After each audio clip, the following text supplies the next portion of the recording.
A fine marzo la Digos della Questura di Agrigento eseguì il sequestro del posto di ristoro della Valle dei Templi. L'inchiesta della Procura ipotizza a carico della titolare dell'attività il reato di invasione di area demaniale.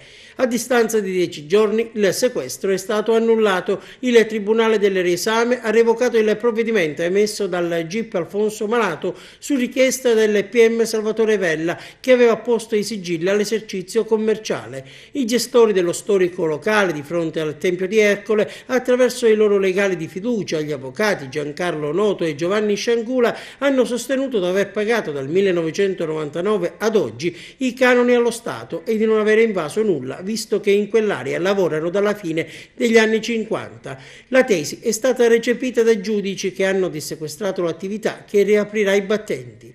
La procura riteneva invece che l'attività sequestrata 2 settimane fa abbia invaso abusivamente l'area demaniale, perché dopo il passaggio alla regione l'ente avrebbe negato il rinnovo della concessione ed emesso, attraverso l'intendenza di finanza, un ordine di rilascio dell'immobile confermato dal CGA da 4 anni. La difesa ha contestato questo passaggio e sostenendo inoltre che la Regione non avesse mai ratificato il transito del bene al proprio patrimonio. Contestualmente al sequestro preventivo era stato notificato l'avviso di conclusione delle indagini alla titolare dell'attività accusata di invasione di area demaniale.